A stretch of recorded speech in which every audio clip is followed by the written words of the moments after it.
ગુરુ શહેરમાં હતા. એટલે વહુને કે ત્યાં સેવા પહોંચી લઉં એટલે તું ઝાંપી જીવ ઉતાર દે. ઓલી વહુનો જીવ બળે. એ કે પ્રભુ એકવાર ગ્વાલમંડળીમાં ગયા પછી આ પ્રભુ વર્ષોથી એમ બિરાજે, પાછા નહીં આવે. અને અમારો ઘરવાળો તો અત્તરખાંડે સર્વ ધર્મ સંભાવ. આ તો મદ્રેસામાંય જાય છે ને ચર્ચમાંય જાય છે ને ઓલા હાલીને જાય અંબાજી કે એમાંય સેવા કરવા જાય કે.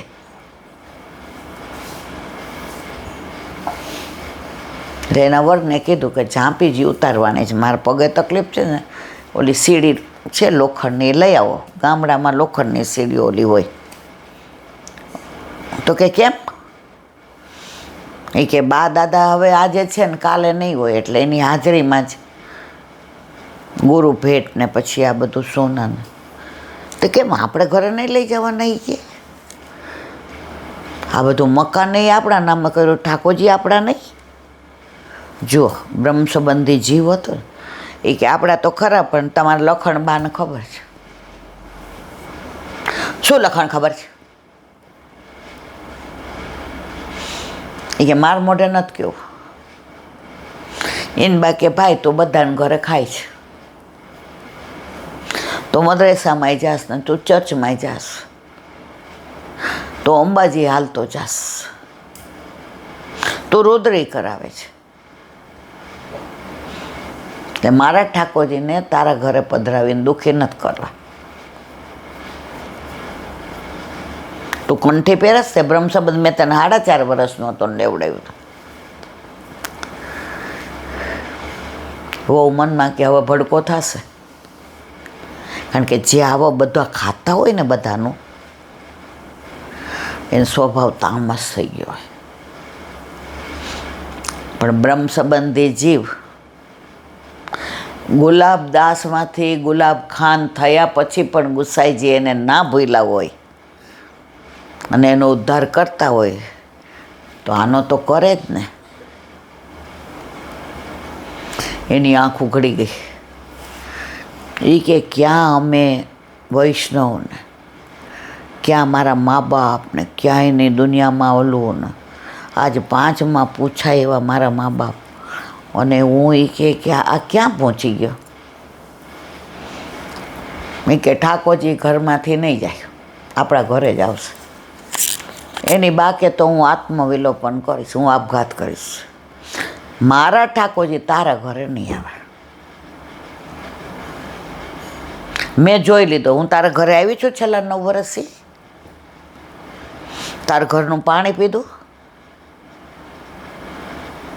તારો 1 રૂપિયો લીધો, તારા ઘરે 3 ગાડી છે, બેઠા કોઈ દી? તારા બાપા કાપડની દલાલી કરતા હતા, અત્યાર સુધી કરી ને. અમારે ખોયડું સરસ છે ને, જો હાલે છે ને.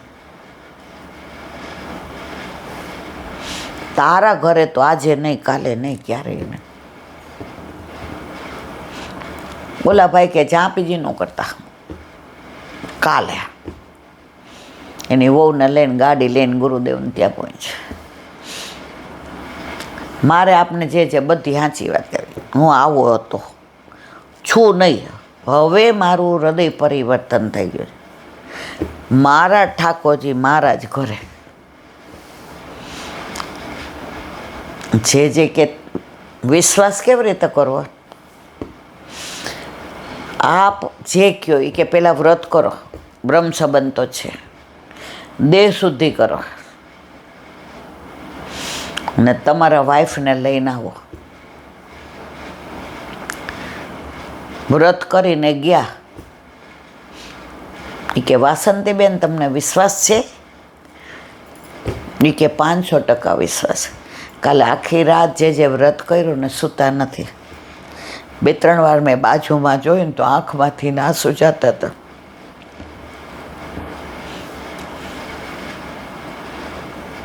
કદાચ મારા કરતાં પ્રભુને વધુ પ્રેમ કરશે.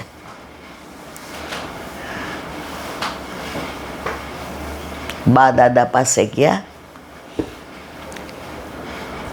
વાસંતીને ત્યાં ઠાકોરજી જે એને તમારા લખણ એ કે હવે શુદ્ધ થઈ ગયો છે, સિદ્ધ થઈ ગયો છે. હા પસ્તાવો વિપુર ઝરણો. એટલે ઠાકોરજી ક્યારે કઈ લીલા કરે ને મારવાલા એ ખબર પડતી નથી. એટલે આશરો, દ્રઢ વિશ્વાસ પ્રભુ ઉપર ક્યારેય ગુમાવવો નહીં. અને ક્યારેય એવું માનવું નહીં કે બહુ હોશિયાર હું, મેં આ કર્યું, મને આવડે, મારા ઠાકોરજી તો આમ જ ના. પ્રભુ પર વિશ્વાસ. પ્રભુ કરે સો ભલી કરે, અને એ મારા હિતનું જ કરશે, એમાં કોઈ શંકા ને બોલો વલ્લભા વ્રજ વિહાર. નવનીત પ્રિય શાસ્ત્રીને જાજા કરીને ભગવત સ્મરણ. વ્રજની વાતો આવે એટલે મન ત્યાં પહોંચી જાય તો નાયા રહીએ. એમાં મંગળવારે પાછી પવિત્ર એકાદશી.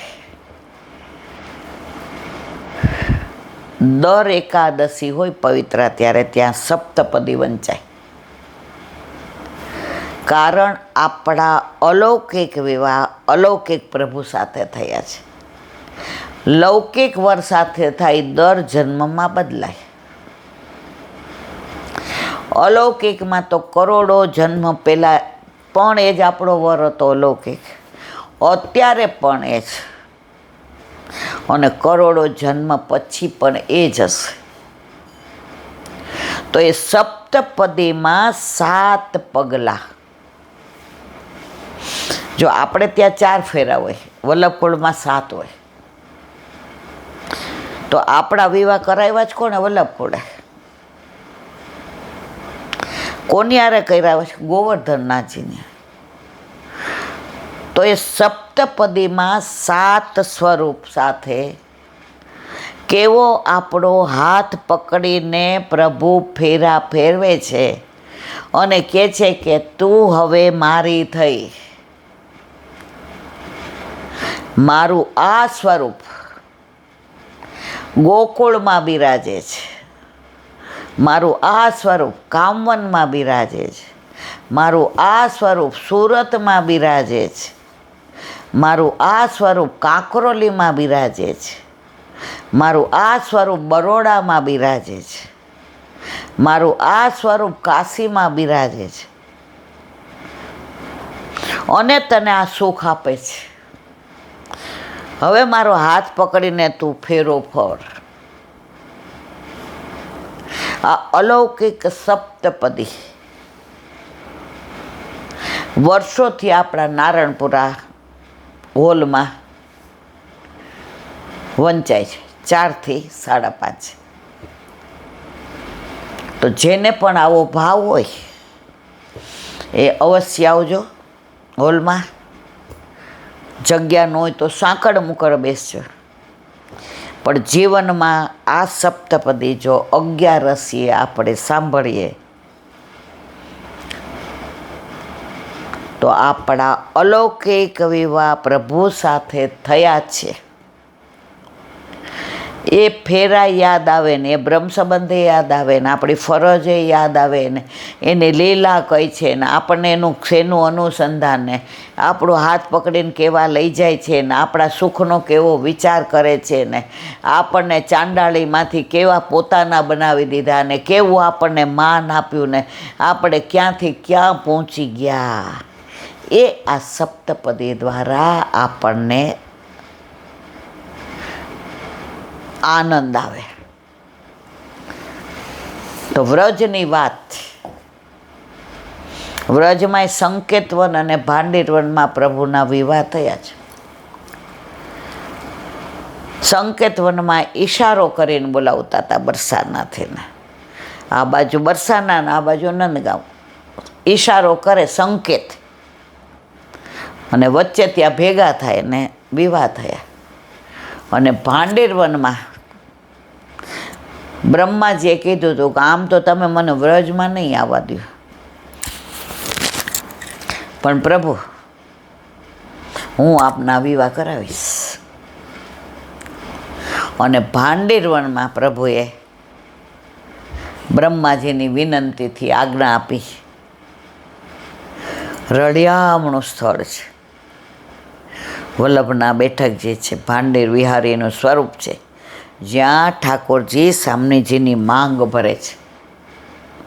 આખી દુનિયા, વિશ્વ, ત્રિલોક, બ્રહ્માંડમાં એક જ સ્વરૂપ કોઈતરું નથી, બનાવેલું નથી, પ્રગટ થયેલું છે. એ સારસ્વત કલ્પની લીલાનું સેથી પૂરે છે, માંગ ભરે છે. એ જ્યારે લીલામાં આવશે ત્યારે વર્ણન કરશો. અને વલ્લભ કૃપા કરે તો શોર્ટ પેલી રીલ કલાક સવા કલાકની બનાવવાનો મનોરથ પ્રભુએ કરાવ્યો છે. તો આ વખતે વ્રજમાં જાશો તો આટલા બધા વૈષ્ણવ છે, ગોપી ભાવથી દરેક જગ્યાએ આપણે એ રીલ પણ બનાવશું અને ત્યાંનું મહાત્મા પણ સમજાવશું અને વ્રજને ભેગું લઈને આવશું. વ્રજ વિહાર. કાલે આપણે રાસોલી ગામની લીલાનું અનુસંધાન કર્યું. ગોકુળનાથજીના બેઠક જે ત્યાં છે અને કલ્યાણ ભટ્ટજીને સુબોધિનીજીના જે ભ્રમર ગીતનું સમજાયું અને શ્યામ તમાલના વૃક્ષ નીચે ઠાકોરજીના ચરણ ચિહ્નના દર્શન છે. હવે આગળ કામર ગામ. શ્રીનાથજીના જળઘરાની બાજુમાં, કાલે આપણે બે જળઘરાની, એક અહીંયા રાસોલીમાં અને એક આ ચંદ્ર સરોવર. શ્રીનાથજીના જળઘરાની બાજુમાં આ ગામ છે. કયું? કામર ગામ. તેની આસપાસ કામરવન છે. શ્રી કૃષ્ણની કાળી કામળી એટલે કે ધાબળી જે ગોચારણમાં ઉડતા, તેના પરથી આ નામ પડ્યું છે. ઓલું એક આવે છે ધોળ, એમ આવે છે, મારા વાલા રે ગિરિરાજ તમને શેષ નમાઉં, ફરતી પરિક્રમા કરું રે ગિરિરાજ મારા વાલા રે ગિરિરાજ તમને શેષ નમાઉં. કાળી કાળી કામળીને હાથમાં છે વેણું, ગાયો ચરાવાને જાય રે ગિરિરાજ મારા વાલા રે ગિરિરાજ તમને શેષ નમાઉં. આખું મોટું બહુ સરસ છે, પણ મને છેલ્લું બહુ ગમે છે, કારણ કે આખું ગાવ તો આજે આપણે પાછી લૌકિક લીલા છે.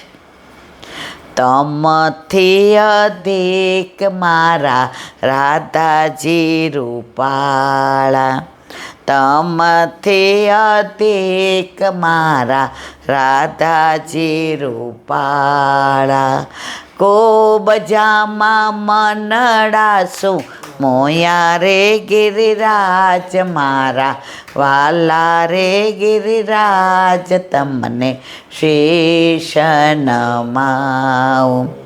ફરતી પરિક્રમા કરું રે ગિરિરાજ મારા વાલા રે ગિરિરાજ તમને શેષ નમાઉં.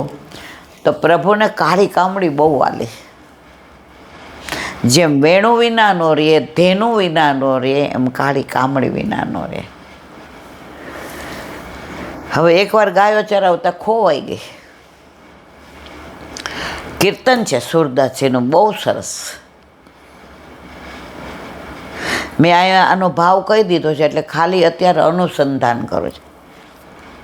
એટલે ઠાકોરજીએ સખાવને પૂછ્યું, એ કે મારી કાળી કામળ ક્યાંક પડી ગઈ, ખોવાઈ ગઈ, જોઈ છે? એ કે હા. એ કે ક્યાં છે, ક્યાં છે, ક્યાં છે? એ કે તો ગાય છે આવી ગઈ. હોરો મારી કાળી કામળ ગાય છે આવી ગઈ. એ કે ચાવતી હતી અને કાળી જ હતી. ગોપીઓ કે ના રે ના, હાવ ખોટાડા છે તો, મેં જોઈ છે કાળી કામર. પ્રભુ કે ગોપી કેને ક્યાં છે, ક્યાં છે?